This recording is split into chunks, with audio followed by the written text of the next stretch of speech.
Good afternoon to everybody and welcome to the online debate, New Productive Models Against COVID-19. I have the pleasure to introduce you to the Minister for Foreign Action, Institutional Relations and Transparency of the Government of Catalonia, Mr. Bernat Soler, who will open the third Diplocat Digital Talk. Minister, the floor is yours. Thank you very much, Laura. Good morning to everybody from Catalonia. First of all, thanks for joining us in this session about a new productive model against COVID-19. This session is organized by Diplocat in collaboration with the government of Catalonia. So it's a pleasure for us to collaborate in this project. COVID-19 shows us that we are really in challenging times. COVID-19 offers us the opportunity to think about our social model. For this reason, we have to talk about our health system, our economy, and our rights and freedoms. It's obvious that the pandemic has caught a lot of governments unprepared and uninformed. But COVID-19 is not just a health pandemic. COVID-19 is really a global crisis that affects the integrity of our planet, the human health, the social equalities, and the economic system. For this reason, there is one moment to push forward the European Green Deal, the 2030 Agenda, and the Sustainable Development Goals. As Europeans, we have to offer a response in front of this crisis. We have to work together, putting citizens at the center of policies and sharing best practices. In this way, Catalonia wants to take part of this project. We want to share our experiences. We want to be active in the European decisions. And we want to be part of these debates. We need to work from a global perspective. This is the best way to overcome this crisis.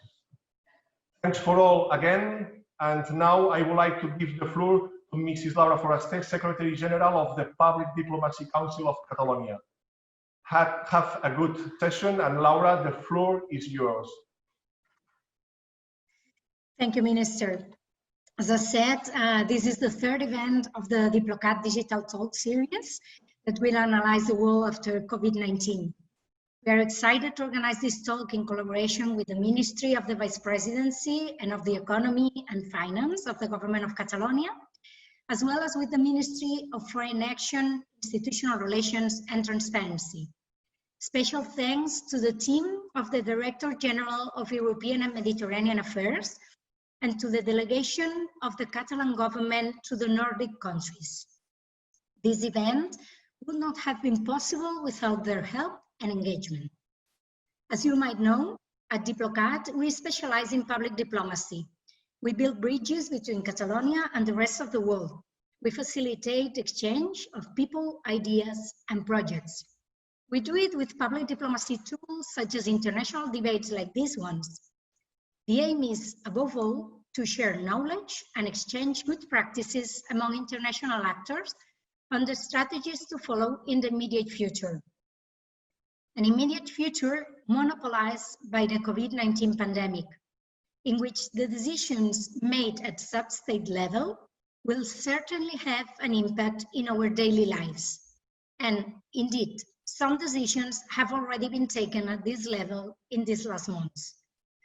Governments and sub-state entities have had an emerging engagement regardless of the level of decentralization of their respective countries. Their involvement in the provision of assistance such as health or social services has put them at the forefront of the battle against COVID-19. However, no less important will be the role from now on, given that many of them have competencies in economic, tourism, and cultural dynamism. We all know that there are still many questions pending about the current situation. And today, we will try to address some of them in the economic field, sharing points of view of 4 very relevant speakers from different European regions who will provide very interesting insights to this new and unexpected context. Having said that, all what is left for me to do is to wish you a very fruitful and rich debate. And now, I would like to give the floor to Mr. Français, researcher of Institutions and Political Economy Research Group of the University of Barcelona, and Junior Leader Fellow of La Caixa, who will moderate the debate. Français is a graduate in economics from Universitat Pompeu Fabra. He holds a master in public financial policy by LSE and a master in social sciences by the Center for the Advanced Study of Social Sciences. He's a PhD by Oxford in political science. He has been invited to do talks and workshops in universities such as Constance, Oxford, Princeton, or Stanford. Français, the floor is yours. Thank you, Minister, and thank you, Laura Forester. It's a great pleasure to be here. So what I'm going to do is just to say a few things about the topic for today. I'm going to introduce the speakers, and I'm going to just say a few things about how we are going to structure this debate. So the topic for today basically is to chat a little bit and to discuss with a regional perspective on what are the main economic and political challenges, especially with a mid-term perspective. In fact, I think a lot has been said about kind of the immediate consequences of the COVID health and economic crisis. But I think today we have a very nice opportunity to have kind of a different perspective and to discuss more what are the main economic and political challenges that we face, and especially to do that at the regional level. So this is kind of the big topic for today. Of course, we know very well that there are very important things to be discussed, very kind of hot political, economic and political issues to be discussed, like the distribution of EU funds, the process of regional economic growth, the need to promote innovation policies, or basically also the need to address the vulnerability of many citizens that are facing unemployment, etc. So the good thing is today we're going to be able to do that, taking into account these 4 regional perspectives. I guess the objective for today is not only to put in common some policies and to share some knowledge, but also to really kind of think about some general perspectives, some general thoughts about what are the main economic and political challenges that we face in the mid and long term. So what I'm going to do now is very briefly to introduce the 4 speakers that we have for today. I think we are very lucky because we have, and this is unfortunately this is kind of very rare, but we are very lucky to have 4 women. So I'm very glad to be moderating a debate with 4 women that are going to share with us 4 different regional perspectives. Okay.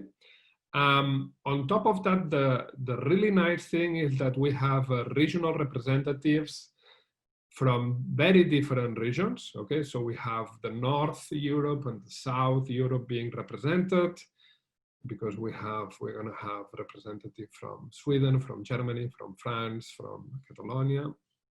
Okay, and on top of that, these different regions also vary in terms of having different levels of decentralization, different levels of economic and political powers at the regional level.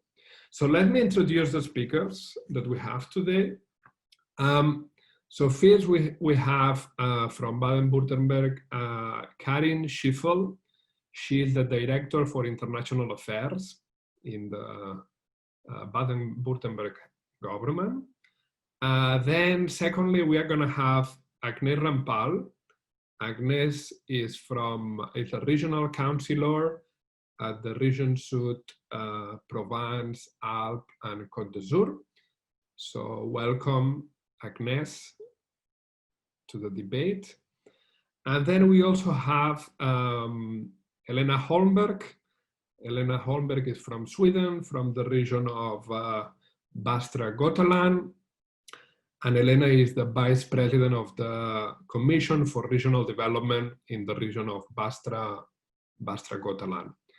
And then finally, we also have Natàlia Mas from Catalonia. Natàlia is the current Secretary of the Economy in the Catalan government. So we are very lucky to have these 4 regional representatives. Okay, so now what we will do is I'm gonna briefly describe how the debate is gonna work, okay? So we're gonna structure this in the following way. There are gonna be first 3 rounds of questions, okay? The questions are gonna be about, the first one is gonna be about the main economic challenges. The second one is gonna be about the distribution of EU funds, what should be the priorities and how we should think about this. And the third question is going to be mainly about the political challenges and the models of governance. Okay? So each regional representative will have the opportunity to answer each of these 3 questions. Each representative will have basically 5 minutes to answer these questions. And I should say, and I should finish by saying that all the people that is attending this debate is very welcome to make questions, okay? You can make questions either through the YouTube channel and also through Twitter. There is people from Diplocat that is collecting these questions, and we are gonna address these questions at the end of the debate in the Q&A part. Okay, so I think everybody should be clear about the structure for the debate.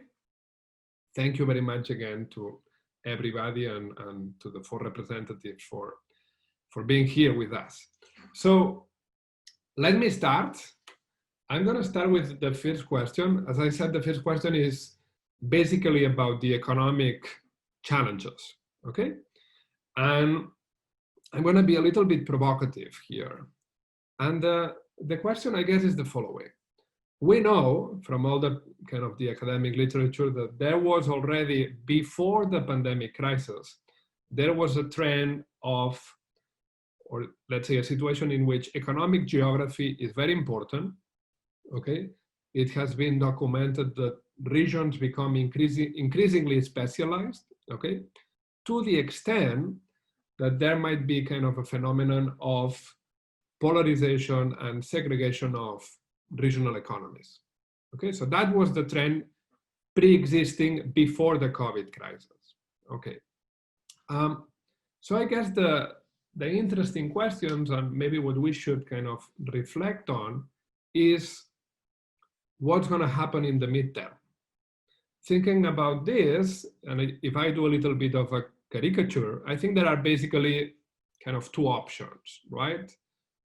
One that we might call, we might caricaturize as the cynical view. One possibility is that the pandemic basically is going to reinforce these pre-existing trends of regional segregation and regional polarization in terms of its economic trends. So if that is the case, basically what would happen is that COVID would amplify these pre-existing trends. We might call this like a cynical view. Another option, kind of the other extreme, would be kind of a romantic view and say, look, no, this is going to be completely different. Basically, after the pandemic, this kind of opens up a new opportunity to promote regional convergence, maybe with more greater use of remote working. There is going to be the opportunity to kind of reduce or moderate these processes of economic segregation and polarization at the regional level. So I guess my first question to the 4 representatives is somehow, what do you think is the realist view in terms of what's going to happen in terms of the midterm? What are the main economic challenges that your regions are facing, not especially in the immediate kind of very short-term perspective, but in terms of the midterm perspective? And if you think that what's going to happen is that COVID and the pandemic is going to amplify pre-existing trends, or more kind of the opposite view, which is, well, there might be now an opportunity to kind of reinforce again regional convergence. So I would like to know, what do you think about these challenges, these economic challenges? So I think, so Karin has the first the opportunity to reply. So I guess, Karin, the floor is yours, and welcome to the debate. Thank you very much for the floor and the introduction. And it's a very, very interesting question. And I think for Baden-Württemberg, we were already dealing with the structural challenges before the Corona crisis. Now we are adding the Corona pandemic with new challenges. However, the structural change has only been postponed and not cancelled. In Baden-Württemberg, as you know, car manufacturers and suppliers in particular are fighting on several fronts to survive. New driving technologies and digitalization, as well as connected mobility and autonomous driving, go hand in hand with new business models. In addition, many suppliers face a financial burden that threatens their existence. In some cases, budgets that were set aside to cope with the transformation process have been taken up by the Corona crisis. In addition to vehicle manufacturers and suppliers, factory equipment manufacturers, for example, mechanical and plant engineering, and the automotive industry are also massively affected by the transformation and the effects of COVID-19. It is visible for us that companies with a high degree of digitalization are coming through the crisis better, really better than others. Examples are retailers with a parallel online shop or machine builders with digital services. To turn the picture positive, we are currently experiencing a real push towards digitalization and must not let it fizzle out. That is why we, as the state government of Baden-Württemberg, support companies in digital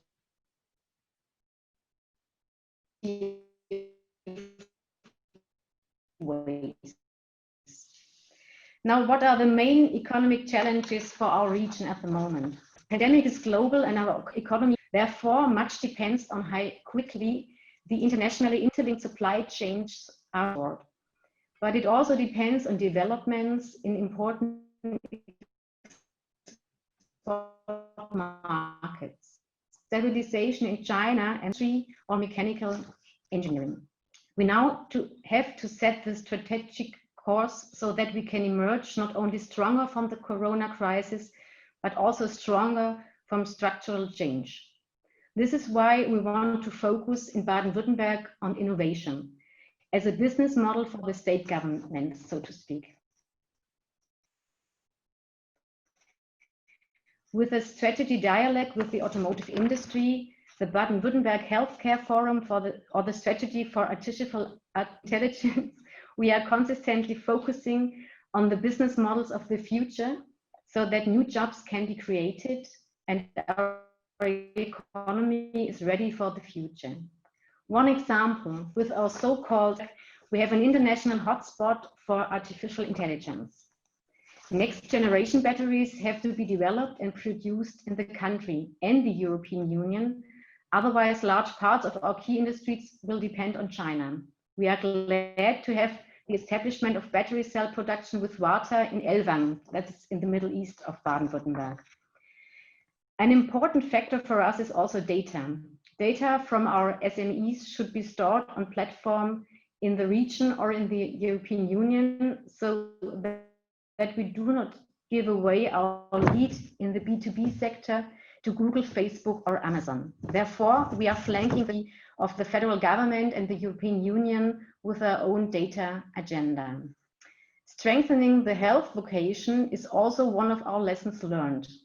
With CureVac, we have a very renowned biotech company on site. As you can see, personalized medicine and artificial intelligence are important technology drivers that we want to further strengthen in our region. And last but not least, we also want to take a strategic approach to the topic of the further training and qualification and have therefore launched a region-wide further training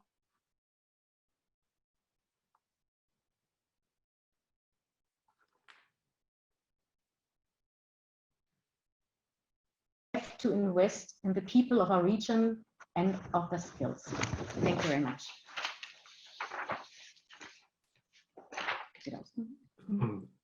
Okay, so thank you very much, Karin. So now the floor is for Agnès Rampal. It's your turn.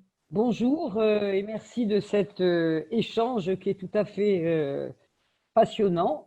J'ai perdu l'image, mais est-ce que vous m'entendez bien? Tout va bien? Oui. Donc effectivement, la crise du Covid a exacerbé les difficultés économiques qui étaient déjà les nôtres et permis de démontrer encore plus les faiblesses qu'il va falloir remédier. Notre région Provence-Alpes-Côte d'Azur a bien sûr une économie diversifiée, puisque nous avons aussi bien de grandes entreprises comme CMA CGM, qui est leader mondial dans le transport maritime de containers, premier en France, et aussi de très nombreuses start-up ou petites et moyennes entreprises qui travaillent notamment dans les nouvelles technologies. Mais vous le savez, de par sa position géographique et son climat, son patrimoine, notre région est une région éminemment touristique. Et ce tourisme qui est colossal en région, qui représente environ 30 millions de visiteurs par an, qui nous amène 18 milliards de retombées économiques annuelles, est donc un secteur clé de notre économie et a été rudement touché par la crise du Covid, avec notamment l'annulation de grands événements culturels internationaux qui ont aggravé les conséquences économiques sur ce secteur du tourisme. Nous avons 98% des professionnels du tourisme qui ont été impactés. Le secteur avait besoin donc d'un plan de soutien, de relance que nous avons lancé à hauteur de 6,6 millions d'euros et qui a notamment eu une action, je pense, éminemment importante. Ça a été de créer des chèques vacances au secours du tourisme d'un montant de 500 € pour les salariés de la deuxième ligne, c'est-à-dire tous ces personnes qui travaillent dans le secteur privé et qui ont été pendant la crise du Covid en contact direct avec la population pendant la période de confinement et qui ont bien sûr de faibles revenus. Eh bien, ces personnes ont pu bénéficier, 16 000 chèques vacances ont pu être distribués pour être dépensés dans notre région. L'idée a été d'aider les personnes à faible revenu, mais pour dépenser dans la région même et compenser ainsi la perte des touristes venus d'ailleurs. La région a bien sûr voulu répondre rapidement et le président Renaud Muselier a, dès le 30 mars dernier, lancé un plan Marshall régional de 1,4 milliard d'euros pour soutenir les secteurs en difficulté.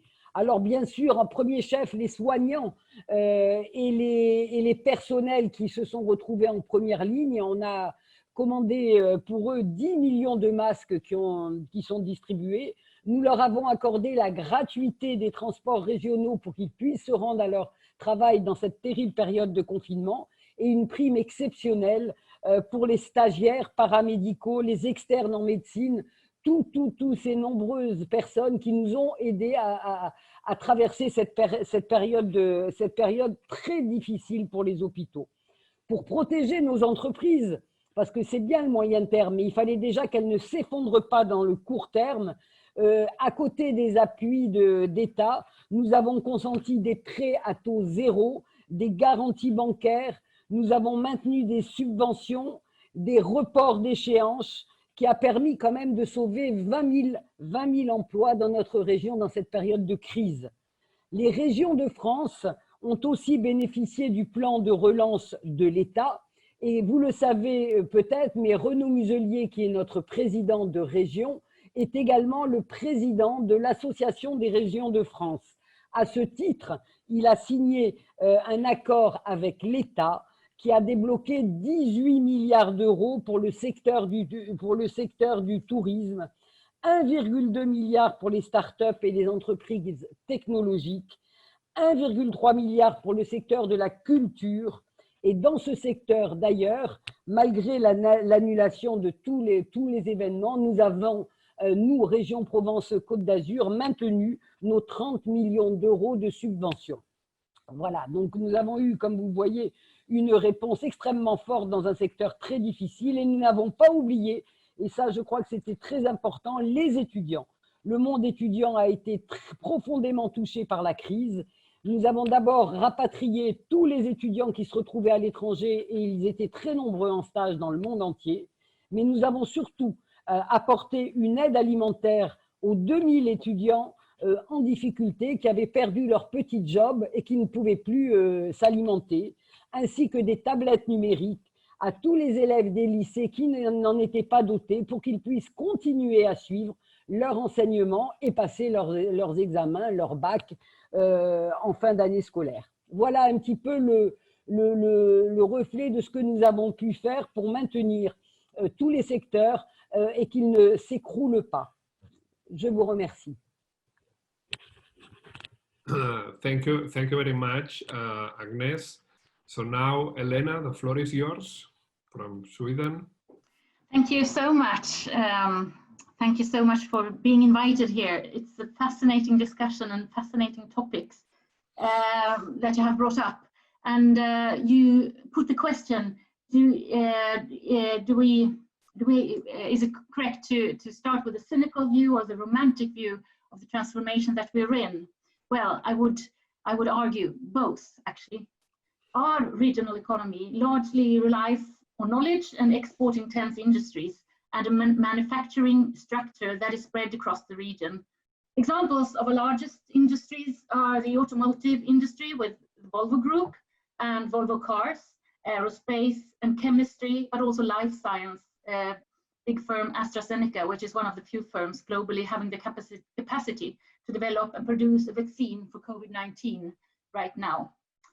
Already before COVID, we anticipated large effects on employment due to the changes in industry towards software and electrification.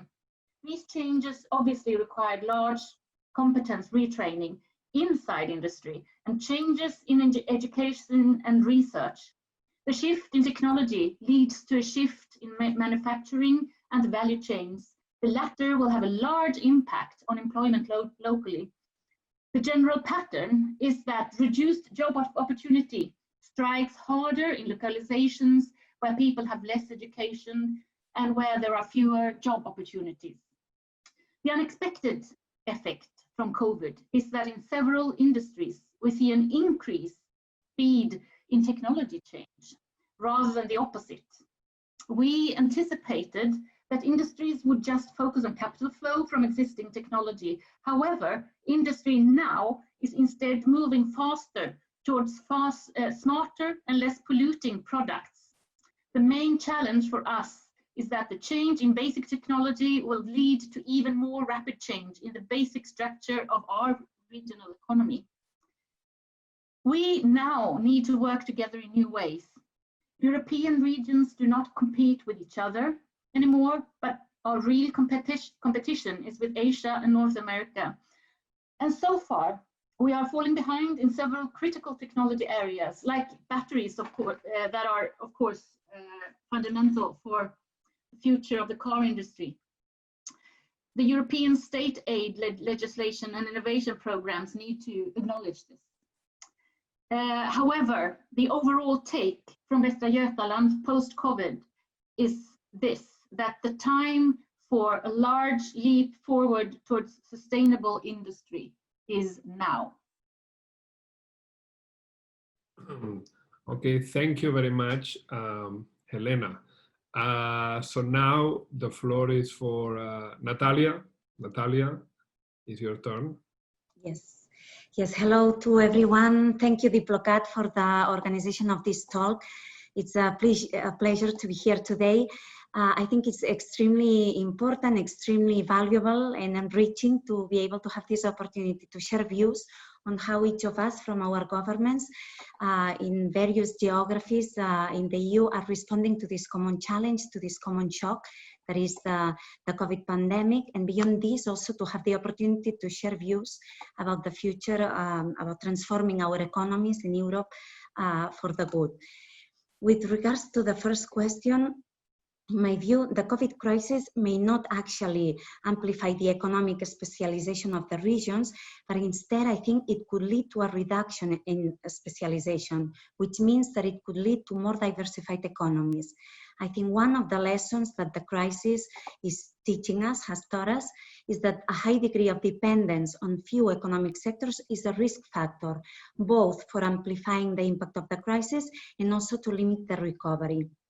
We know that in this, let's say, hyper-globalization process that we have been experiencing in the past decades, initiated in the 90s, has led, actually Karin was referring to this, to highly fragmented value chains. If these global value chains become less fragmented so that they incorporate more steps of the production processes, regional specialization could decline. But at the same time, this could mean more resilience to future shocks. In the case of Catalonia, for example, we have a relatively high weight of the industrial sector, almost 21% of GDP. This weight was declining in the past decades. However, it had been recovered in the past years. Some advanced manufacturing processes, digitalized manufacturing processes returned to Catalonia after locating in other areas of the world, for example, 3D printing. And I believe the COVID crisis may accelerate this process. In those sectors where we already have a comparative advantage, where everyone has its own competitive advantage, for example, advanced manufacturing, in our case, agro-food industry or textile, and this would be good for the broader European economy. In the case of Catalonia, I think it's also relevant to point at the fact that we have 30 clusters of specialization.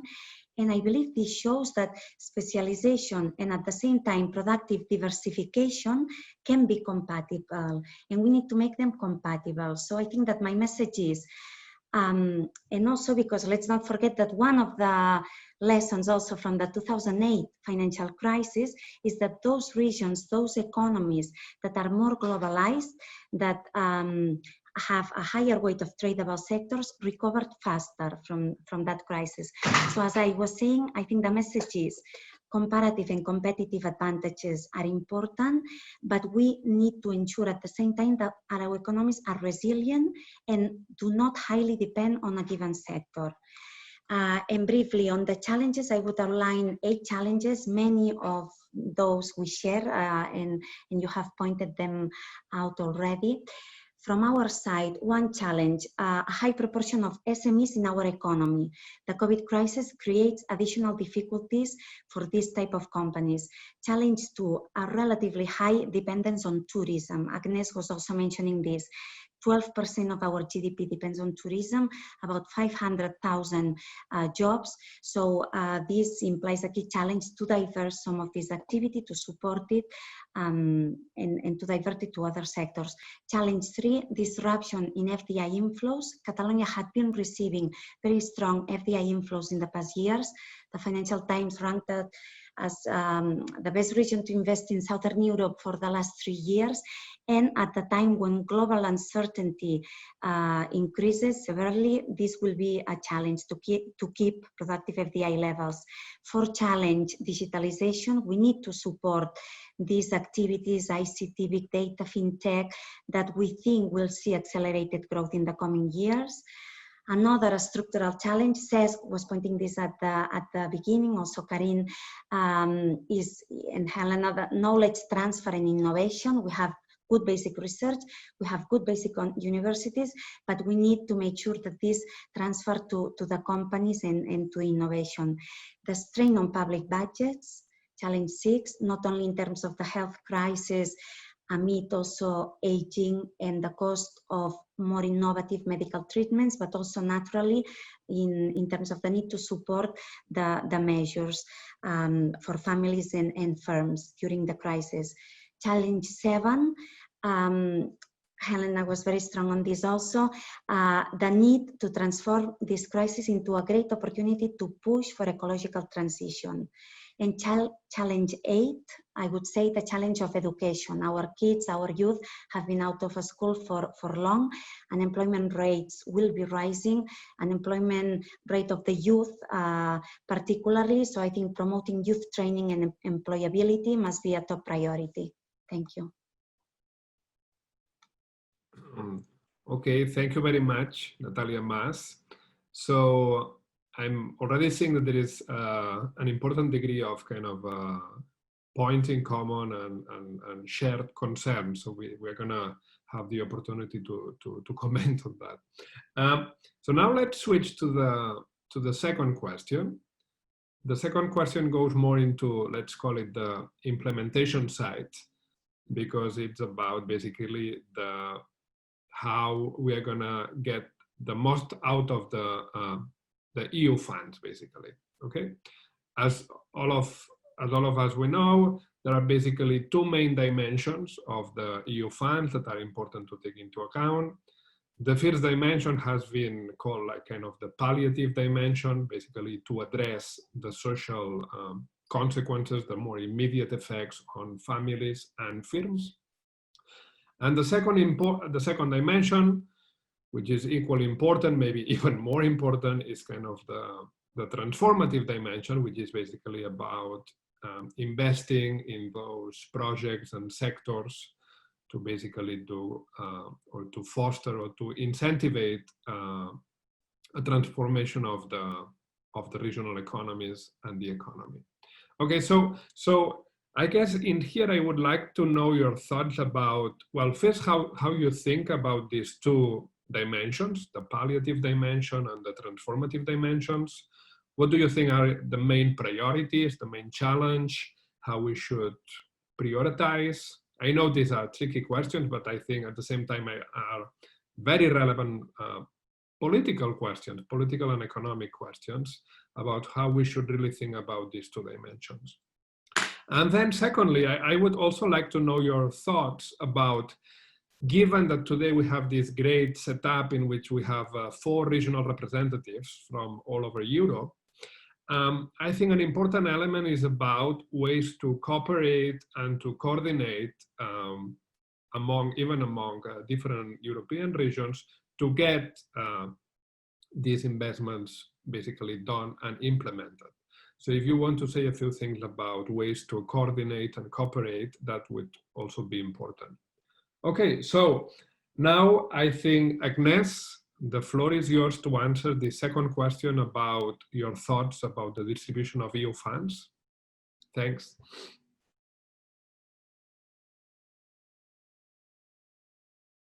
Merci Francesco. Donc effectivement, la région et l'État qui sont intervenus directement auprès des personnes et des entreprises les plus touchées, et on ne peut que se féliciter, nous sommes félicités de l'adoption d'un plan de relance européen de 750 milliards d'euros. C'est absolument colossal, et ça montre d'abord l'étendue de la crise, et ça montre l'importance de la relance, et de cette relance qui doit être aussi un moment de transition dans nos économies. On en est tous absolument conscients.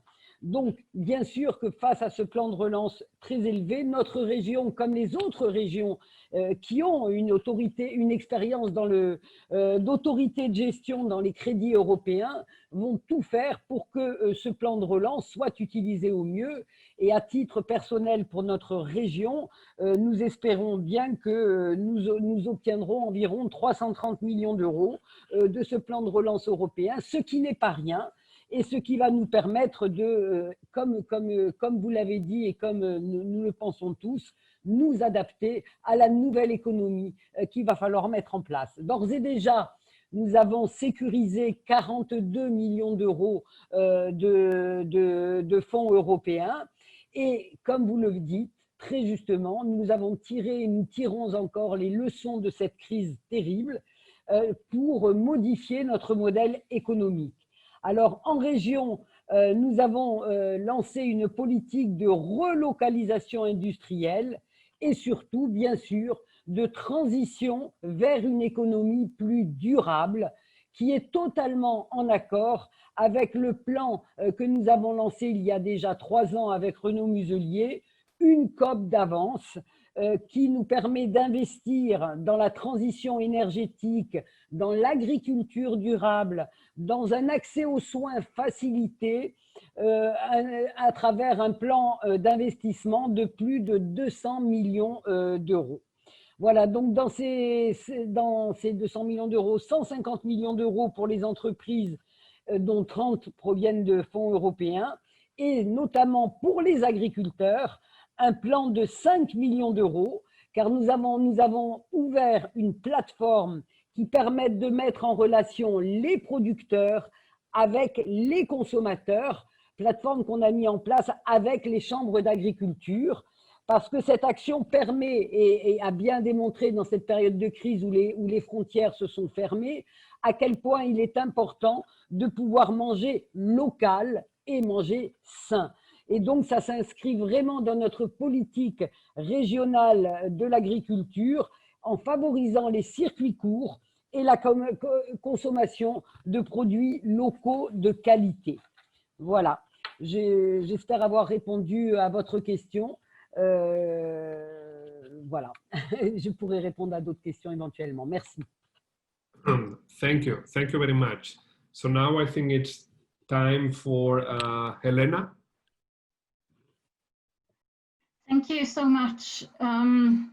Yes, from our Western Sweden perspective, I must say that it is urgent that local and regional level, together with national and EU level, steers the implementation of the EU budget.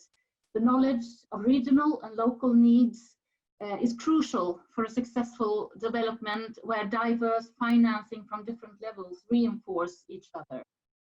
The common multi-level governance of EU's cohesion policy is unique and needs to be protected.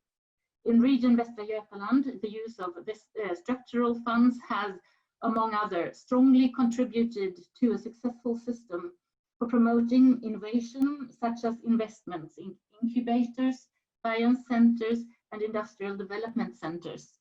And those, of course, have been established long before the COVID crisis, but when if you have a robust system for change in place in ordinary times, then you will make use of that in times of crisis. The largest effect of COVID-19 on employment in the region so far are in parts of the economy that are not industrial. The effect on service economy and culture and tourism cannot be underestimated. But the reduced production in these sectors are still temporal, hopefully, and the sectors can be rebuilt. If industrial structures are dismantled, however, they will not reappear again. So these two aspects of the economy are very different. Since export is the basis for the Swedish economy, an effect in industrial capacity will eventually also affect service sectors, the attractiveness of city centers, tourism infrastructure, etc. A swift restart of the industrial economy is therefore crucial. In addition to the measures taken to counter the negative impact on the economy, it is of uttermost importance to get support to the individuals affected. We saw a large need for training programs even before the crisis in order to meet the demand for skilled labor in many sectors due to the shift towards digitalization and electrification, the shift that I talked about before. This need has now increased and will demand substantial investments in both vocational training and also retraining of high-skilled labor, for example, automotive engineers. Thank you. Thank you very much. So now I think it's time for Natàlia Mas. Yeah. Hello.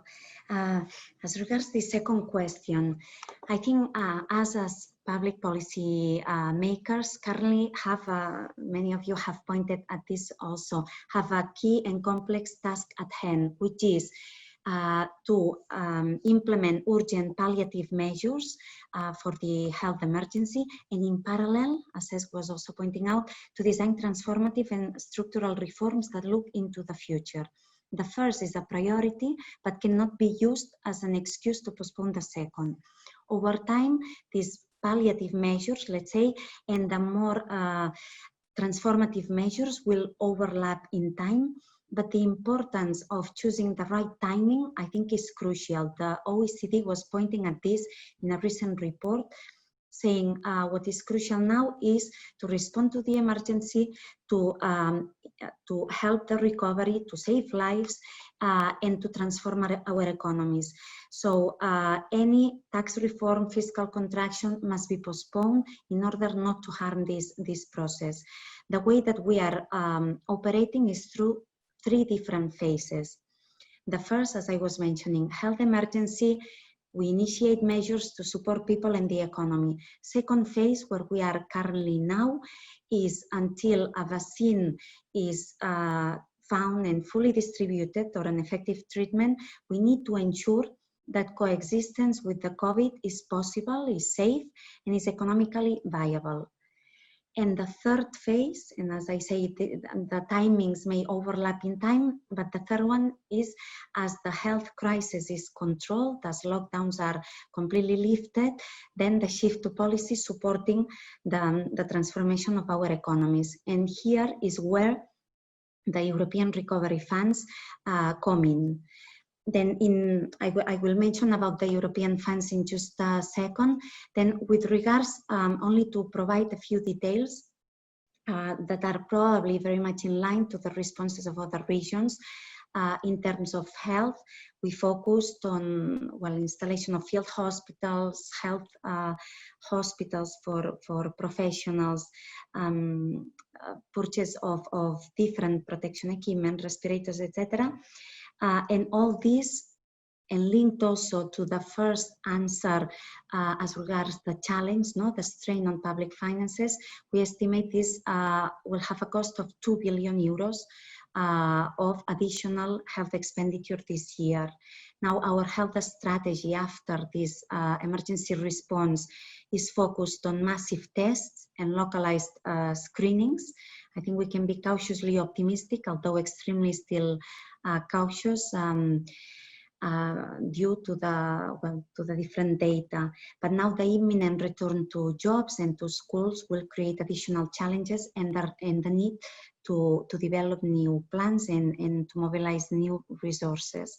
In terms of the economic and social measures, as I was saying, and in line with these 3 different phases, we have approved several decrees on taxation, 8 decrees laws in terms of, or with the aim of reducing the tax burden of households and companies, then direct help to families, loans, guarantees for different sectors, PURS cards. This is very important for school canteen scholarships, for the recipients of these scholarships.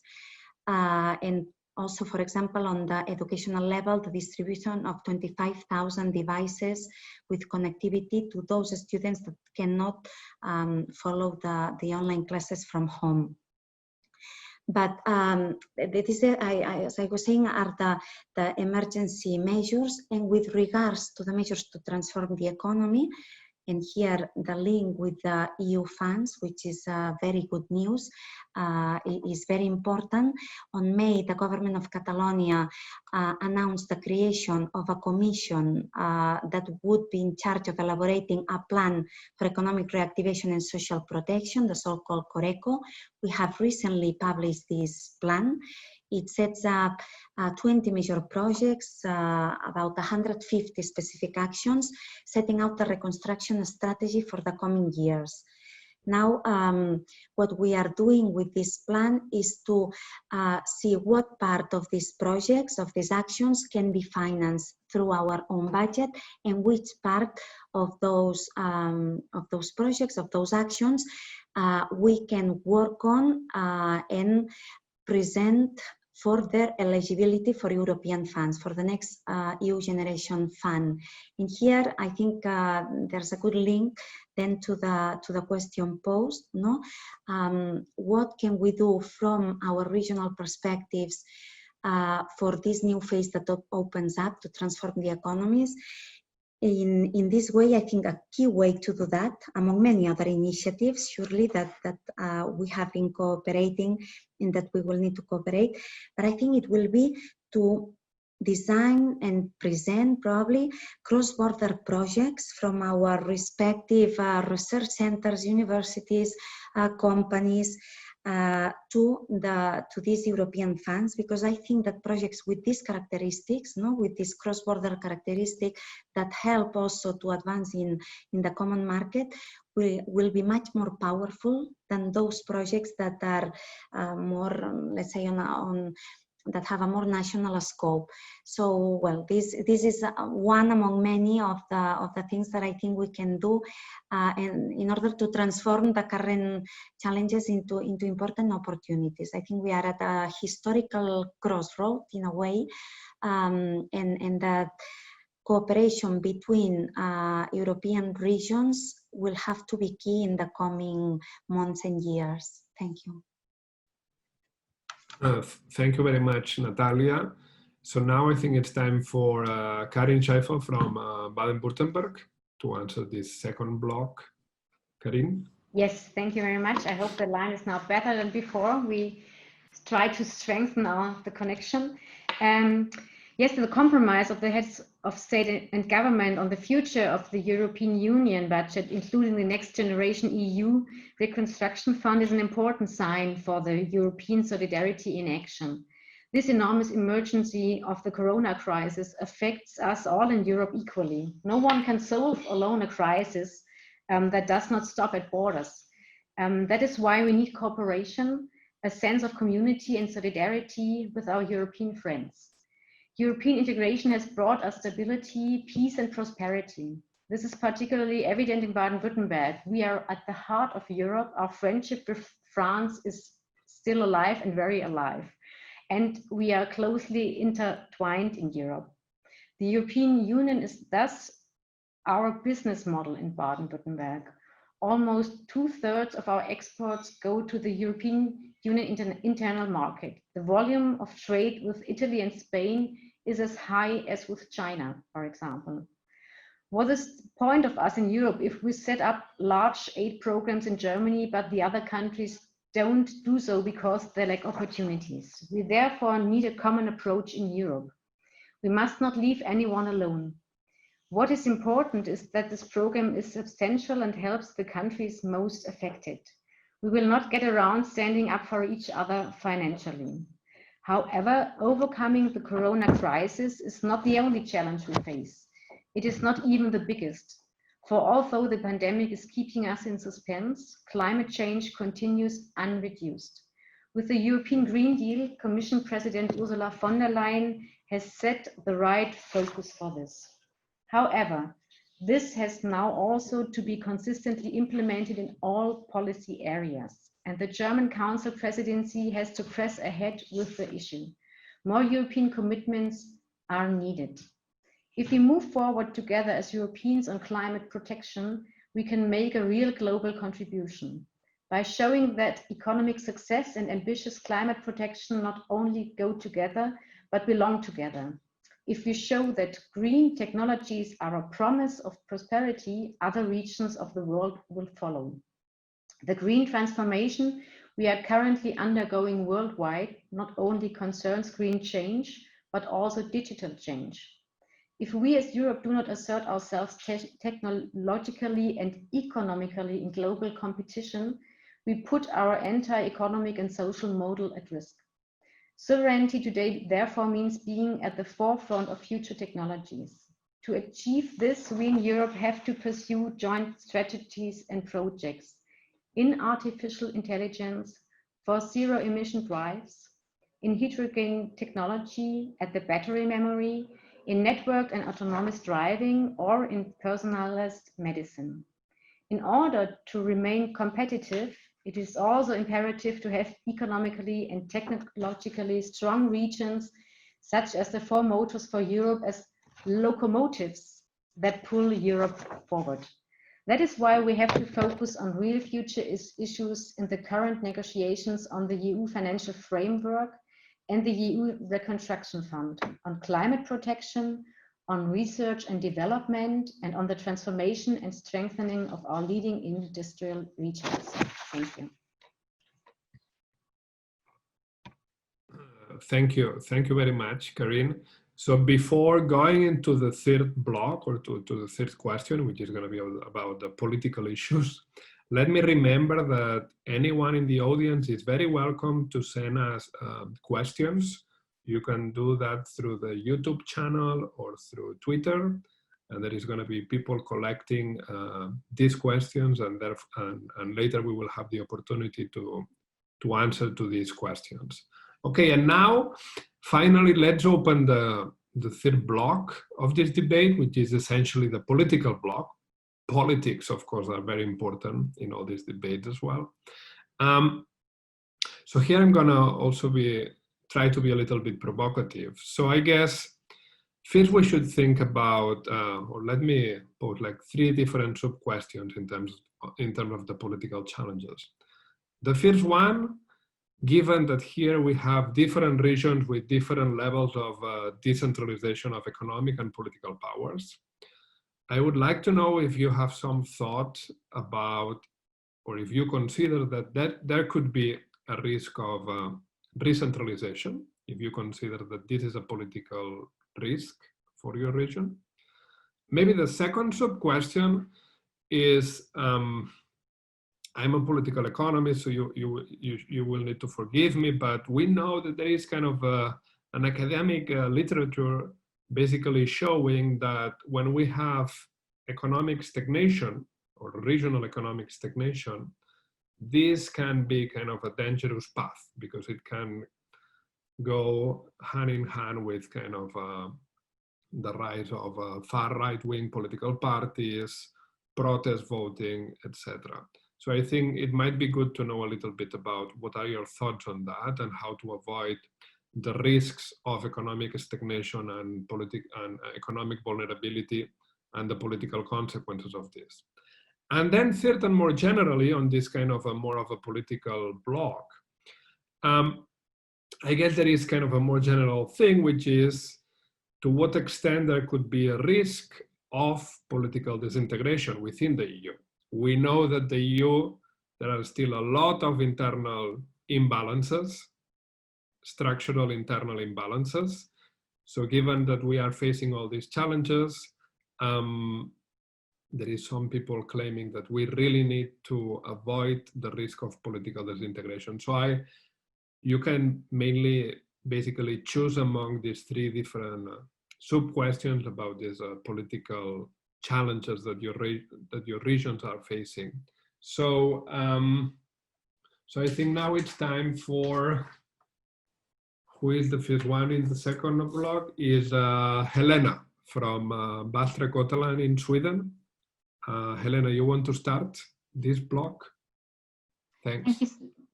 Thank you so much. You have put together very, very good questions, I must say. They are they really trigger the thought and the need to analyze the place that we are in at this moment. So thank you for that. In region Västra Götaland, the close collaboration between business, academia and the regional government and our systems and platforms for promoting innovation and problem management have been built up through the years. The region is now 22 years old, and it has been shaped also by crisis, in particular the financial crisis 12 years ago.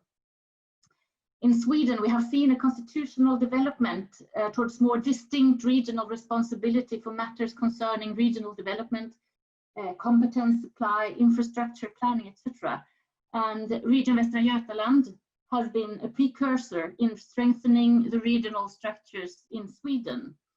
And now, for example, region Stockholm surrounding the capital city asked us, how do we form the collaborative structures that we need to meet this present crisis?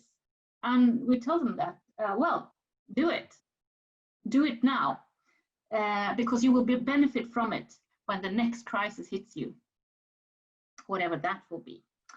That said, however, now in times of crisis, we do notice that our national government wants to take control of funds that we would make better use of on the regional level. We believe that it is crucial to keep the regional dimension in governance in order to meet the challenges presented during the crisis. It is the regional level that has the best knowledge of the unique conditions for their businesses and citizens and can design appropriate support and investment schemes.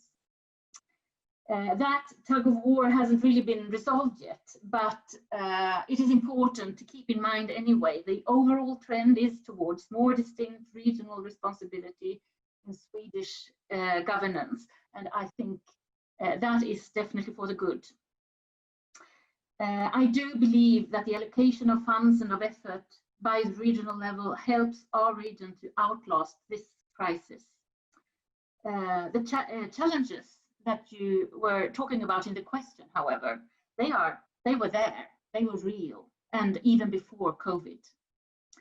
Region Västra Götaland is a region where prosperity, hope, employment, educational levels, sense of inclusion vary greatly from place to place, from community to community.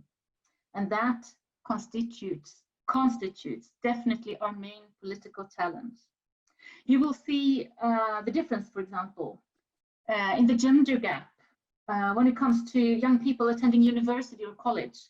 In some communities, the proportion of young women attending university level education is 20 percentage points higher than the proportion of young men, which of course will create tensions and a large group of young men with a small sense of hope and place in society. And yes, in many communities, political populism, mostly right-wing, has grown strong in the past decade, and it won't go away anytime soon. It is too soon to say in what way the COVID crisis will affect the political landscape. Most likely, other factors are stronger.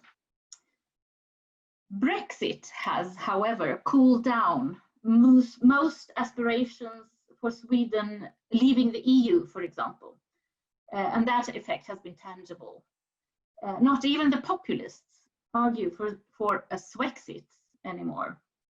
Sweden was, of course, a late joiner to the European Union, and at times, perhaps a hesitant one at that, but support for the EU membership and our identity as European has grown substantially, more due to the effects of Brexit than the effects of COVID, I must state. However, Natàlia, you talked about the historical crossroads that we are in at the moment. And I would like to emphasize that. Let us work together in the European regions to develop business models and to develop our competitiveness together. Thank you very much, Helena Holmberg. Now it's time for Natàlia Mas. Yes. Thank you. So in terms of risk of recentralization, actually contrary perhaps to the case of Sweden that Helena was mentioning, in the Spanish case, I think there is a risk of recentralization. A recent example was in the management of the health crisis when the Ministry of Health assumed the powers which normally fall on the regions. In the case of Catalonia, since 1981, we have had health competences. So the core knowledge in this area is very much on the regions. I think that in these particularly complex times, it is when each region, each territory should implement the policies that best suits both its economic situation and naturally the epidemiologic situation, ensuring naturally a continuous dialogue, a smooth dialogue with all the other territories and with the central government. But I think it will be key to avoid taking decisions that are taken distant, let's say, from the realities. So to take them as closely as possible to the citizens. Also, in the management of European funds for recovery, I think that there is an important risk that the states will manage them centrally. And in my view, this would be an important mistake. In my view, the subsidiarity principle, which is one of the core principles of the EU, should prevail. And I think this will be a key topic of discussion in the coming months and years, probably. As regards the EU, I think we always need to be aware of the risk of disintegration, especially in complex times. CESC was pointing to the literature on the implications of economic stagnation. Perhaps the case of Brexit is very idiosyncratic, no? It cannot be extrapolated to other countries, but in many other countries, anti-EU forces are gaining weight. And I think this is a call for the EU, once again, to approach all EU citizens to be perceived as a useful tool and for each of us, let's say, to perceive that we belong to this European project and that it brings benefits. I think that Europe must commit itself to its founding values. And at the same time strengthen them with a new vision. In this sense, I think it's a golden opportunity, I would say, the agreement on the recovery fund. I think this could imply a step back from the risk of disintegration, but at the same time it poses also a challenge, no? The whole COVID crisis, which is of an asymmetrical or an uneven recovery. If the recovery occurs at very different speeds, north versus south, then the European project could once again be at risk. Thus, I think what is definitely sure is that we need this collective action to complement the remedial action undertaken by individual regions and member states. And with regards to the political challenges in Catalonia, to end up with, much of the challenges that we face are no different from the ones I was mentioning, these trends of populism, of political polarization. In Spain, the rise of the far-right party Vox, in my view, is extremely worrying. In Catalonia, it only has 2 out of its 48 seats in the Spanish Congress, but I think it will be one of the key political challenges that we will be facing. The major political challenge in Catalonia has to do with the independence referendum that we held in the autumn of 2017, and for which many political leaders and cultural activists have been sentenced to many years of prison. And I think that there is a wide consensus politically that is now time for dialogue, for political negotiations, and also for Europe, hopefully, to assume also this debate, the debate on the right to self-determination, that is interlinked also with the 3 pillars, no, on which the EU is based: democracy, the rule of law, and human rights. I think that this would summarize my position. Thank you. Thank you very much, Natàlia Mas. So now it's time for Karin from Baden-Württemberg. Yes, thank you so much. Really, the third part of the questions are really, really very interesting.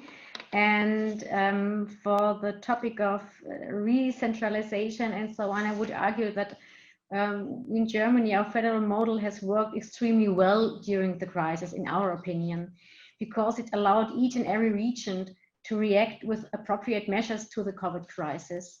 Some regions in Germany, as you know, especially in the east, have an extremely low rate of infection, while others have a higher one, like in Bavaria or in Baden-Württemberg. Therefore, it makes no sense to adopt one-size-fits-all strategies. We need specific strategies that deal with the specific situation on the ground. But of course, we need to make sure that the regions also work together with the federal level, that we have a generally common approach that allows at the same time flexibility and a capacity to act locally and to get the best practice sharing. But perhaps most importantly, I believe the crisis shows that it was not necessarily about re-centralization or decentralization, but particularly about better coordination. And I think that's the same for all levels. We need the necessary coordination structures to act fast in line with the situation on the ground, also on the European level. And to the second part of your question, is populism basically a revenge of people living in places that have seen far better times, from Rodriguez Posey. I don't know how to spell it right, pronounce it right. This claim, in my opinion, doesn't hold true for our state in Baden-Württemberg, because before Corona, we have experienced a golden economic decade with a booming economy and a historic high employment. And we don't particularly have any economically disadvantaged or left behind regions. In fact, many of our hidden champions are based in small villages in the Black Forest region. So this is very interesting also for me. But we too are confronted with the challenge of populism, also in Baden-Württemberg. In our state, the Alternative für Deutschland, a right-wing party, is polling about 15%, and that in spite of our good economic development. As such, the claim that bad economic development equals populism doesn't work here. So we need to look for a different explanation. I believe three other factors could be at play in our region. First, history. Baden-Württemberg has traditionally been a conservative region for many time. Already in the 1990s, right-wing populists were successful in Baden-Württemberg, and so some of these attitudes might be hardening. Second, culture. There are big cultural debates taking place in our region, ranging from abortion and genetic modification to the way we use language and gender equality. And third, last but not least, media communication. We find that there is an increasing amount of hate and fake news promoted on social media, which influence the way people think and live together in society. And to come to the third part of your question, the risk of political disintegration within the EU. For some years now, we have observing a whole series of centrifugal forces, which also have a disintegrating effect on Europe. These include the following: the withdrawal of the United Kingdom from the EU, like as already mentioned from Helena, I think. The concerns we have about some rule of law developments in a few member states. The apparently cemented blockades regarding a new solidarity-based migration policy, and last but not least, the attempts by China and Russia to divide the EU member states. What we can state is that further deepening the EU integration is no longer a foregone conclusion that happens virtually without our intervention. At the same time, these crises are making many people aware of Europe again, as we see at the Rhine border with France, for example. So we can also observe counter movements to the centrifugal forces, in our opinion. New movements like the Pulse of Europe, significantly better approval ratings for the EU in all member states, the much higher turnout at the last European elections, and the shift in the geopolitical balance of power, which in fact almost forces us as the EU to move closer together if we still want to have a say in a globalized world. Each individual EU member state, even Germany or France, will in future no longer be able to bring its weight to bear on the global stage as individual countries. The risk of weakening integration still exists, but the doubters and brakemen must not be allowed to set the pace. The willing should go first, and all the others are invited to join in. Thank you. Thank you very much, Karin, for these reflections on the political challenges. And now, finally, last but not least, Agnès, it's your turn. Merci. Effectivement, on clôture ce remarquable échange entre nos différentes régions par des questions très politiques, mais totalement centrales. Alors, c'est vrai que dans cette question, il y a 3 questions. La première sur la recentralisation. Alors, bon, pour nous, en France, la crise du Covid a été la démonstration de plus que la recentralisation est absolument incompatible et impossible chez nous. Au contraire, cette crise a montré à quel point l'État avait besoin des collectivités, que ce soit les régions, mais que ce soit aussi les métropoles, les villes, parce qu'elles ont été beaucoup plus agiles pour répondre à cette période de crise où il a fallu en très peu de temps trouver la possibilité d'acheter des masques et toutes les réponses auxquelles que je vous ai énoncées dans la première partie de cette réunion.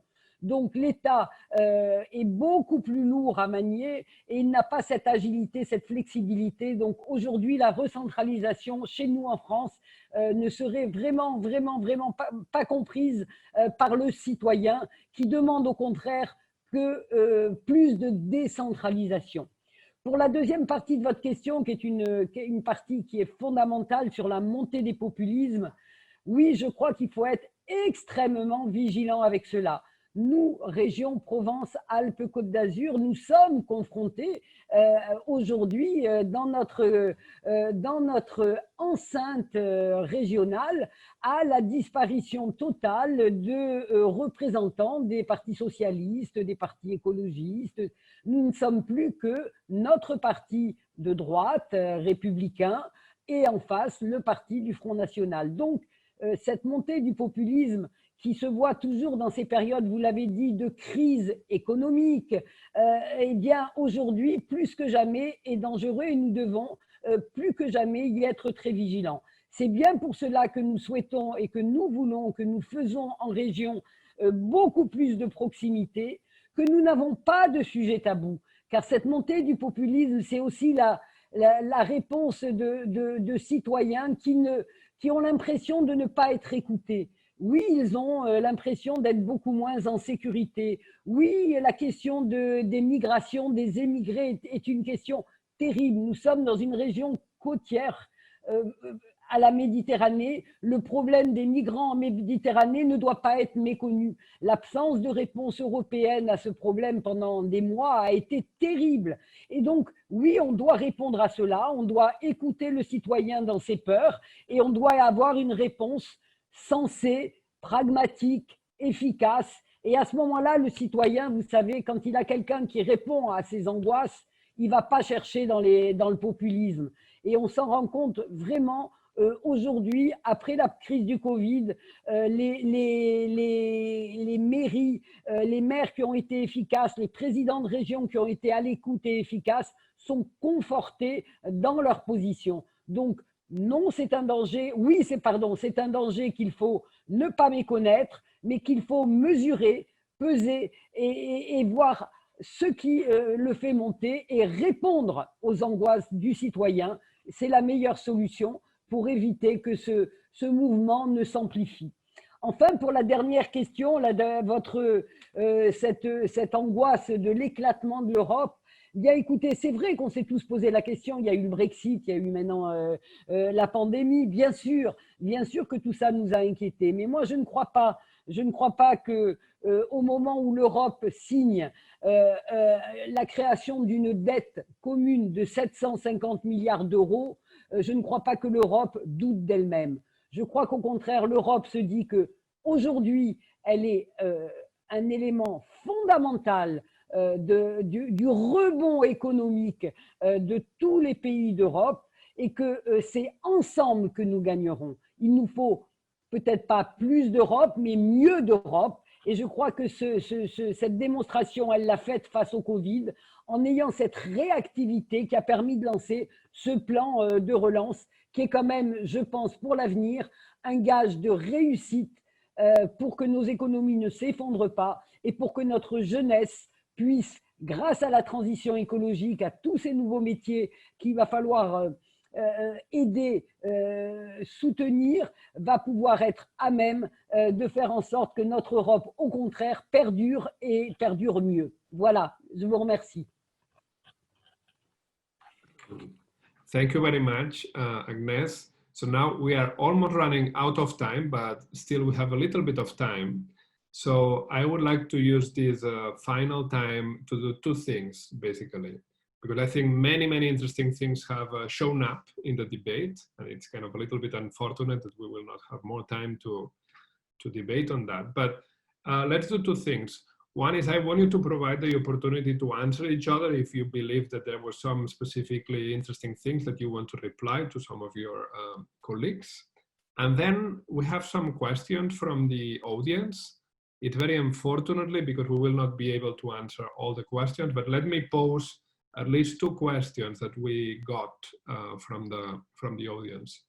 One is a kind of a very interesting general question, which is about, in this context of dramatic GDP declines, to what extent there is going to be basically a trade-off between giving help and support to small and medium-sized firms, and at the same time providing protection to vulnerable citizens. To what extent this could be, at the end, kind of an important trade-off in the context of very severe economic GDP declines, of course.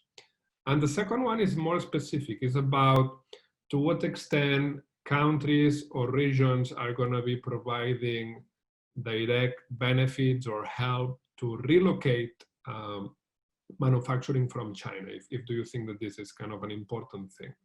So let's allow now you to either interact or develop or elaborate a little bit more on some points that you think are important, or if you want, you can answer some of these questions that we got from the audience.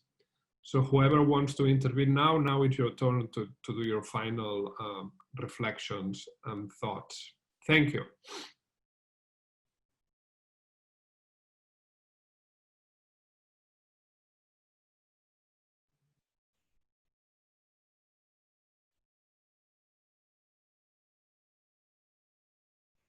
Who wants to start?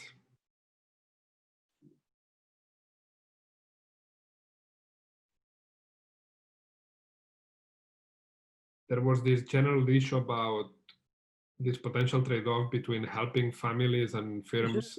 Yeah. Yeah, go. Bon, je crois qu'il n'y a pas, on n'a pas la recette magique, hein, on n'a pas la recette magique, et donc je crois que c'est justement très intéressant ce type de rencontre et d'échange entre nous sur ce que font les uns et les autres pour répondre au mieux à cette situation qui est totalement nouvelle. Donc bon, le problème des familles, c'est un problème auquel nous en France, on a chaque échelon de collectivité à un domaine dans lequel elle répond, et aujourd'hui chacun d'entre nous, que ce soit les villes, notamment au travers les CCAS, les centres d'action sociale, que ce soit les départements, que ce soit les régions, chacun à son niveau d'intervention essaye de faire au mieux pour que les plus faibles ne sombrent pas. Il en va de l'équilibre et de la survie de nos démocraties, parce que on ne peut pas abandonner les plus fragiles, et je pense notamment aux familles monoparentales. Je pense, nous avons là-dessus un regard extrêmement vigilant, et je crois que nous avons des services extrêmement compétents qui échangent avec les autres, et donc ces échanges de ce qui est fait notamment dans les autres régions sont extrêmement intéressants.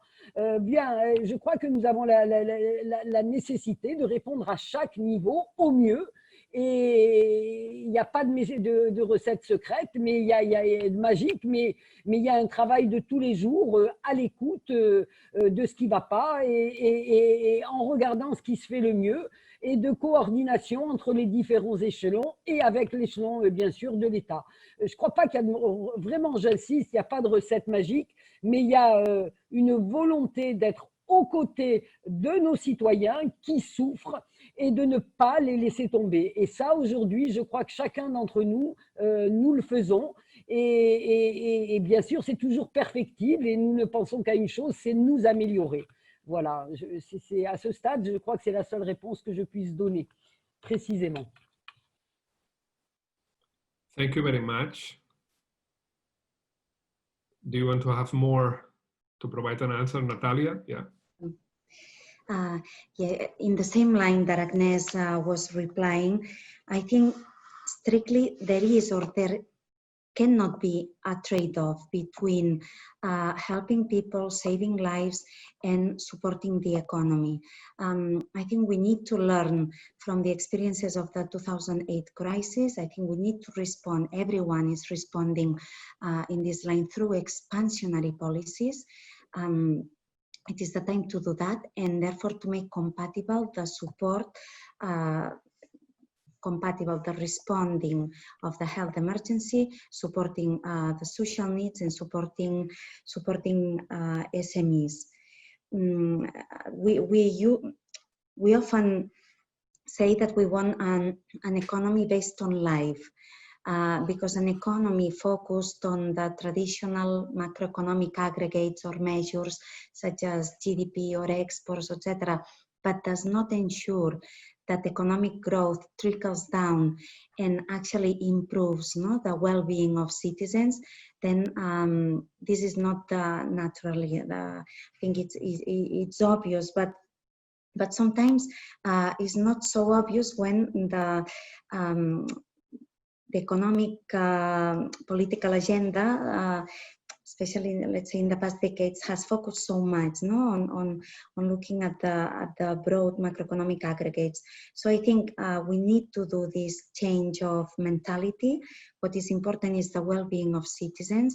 The well-being definitely depends on having a good health system, and having a strong social system, and on having a sustainable and an inclusive productive model. And that means naturally the option to work and to receive a good salary for that.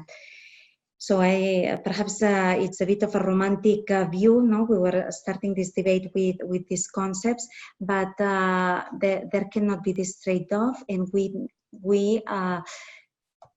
can make it disappear, let's say, despite the limitations. But I think there are many elements that can come together so that this trade-off does not exist or weighs, let's say, very little in our policy toolkit. Then, with regards to the possible relocation of manufacturing of industrial production to different countries and regions in a post-COVID world, I definitely think that globalization will be, we will see a new definition, a new meaning of globalization, and that we need to advance, let's say, this new post-COVID world, and to, as we have been saying throughout the discussion, to turn the challenges into an opportunity. And this opportunity of reallocation, these manufacturing processes, will definitely be good for the broader European economy. I think we have an opportunity here to increase the resilience and the diversification of our economies, and that this needs to go hand in hand with recovering that those activities, those manufacturing processes, and turning them into green manufacturing processes. So pushing together, this return of economic activity, possibly and hopefully, to a push for ecological transition. Thank you. Thank you very much, Natàlia Mas. So let me allow Helena and Karin to have a final word. Helena, you want to say? Thank you so much. And thank you all. It's been extremely rewarding to listen to you all and enriching. And thank you again for your very well posed questions that have really triggered a very good discussion. Of course, the situation we are in right now is very volatile. We don't know whether the health crisis is fundamentally over, or if we will get resurgences of the health crisis again. And we don't know, of course, whether we will have a quick economic recovery or whether we will have a slow economic recovery. And we can't foresee the social consequences of the present crisis that we're in. You started, Français, by putting out the question whether we should have a cynical or romantic starting point in looking at this crisis. And I think we need to have both, because people are in pain right now. People suffer, both, of course, from the health crisis, but also there are people. My husband happens to be employed by the Volvo truck, big Volvo truck company. I know that he has colleagues who has lost their jobs yesterday and today, or have known that they have no place in the future because they don't have proper training. They are well trained, highly qualified, but not with the right kind of qualifications for the future. So there are people suffering now, but there is also an opportunity, of course, for a quicker transformation to a more sustainable economic structure, business structure in our societies. And of course, we need to work very, very hard to grasp those opportunities. Agnès, I think, talked about we need not more of Europe, but a better Europe. We need to focus on delivery for our citizens. Our citizens need to notice in their own lives that our multi-level governance can deliver the basic what you need to form a good life, and that must be our focus from now on. And so that we don't. You were asking about a trade-off between focusing on businesses or firms or on individuals. We need to focus on both. And we need to focus on building up robust society structures. You benefit from having robust societal structures on all governance levels in normal times. But in a time of crisis, then it's absolutely fundamental to have robust economic structures and government structures that are able to deliver basic what people have the right to expect from our government structures. So I hope that we will meet in real life sometime quite soon, and then we'll keep this discussion going, I hope.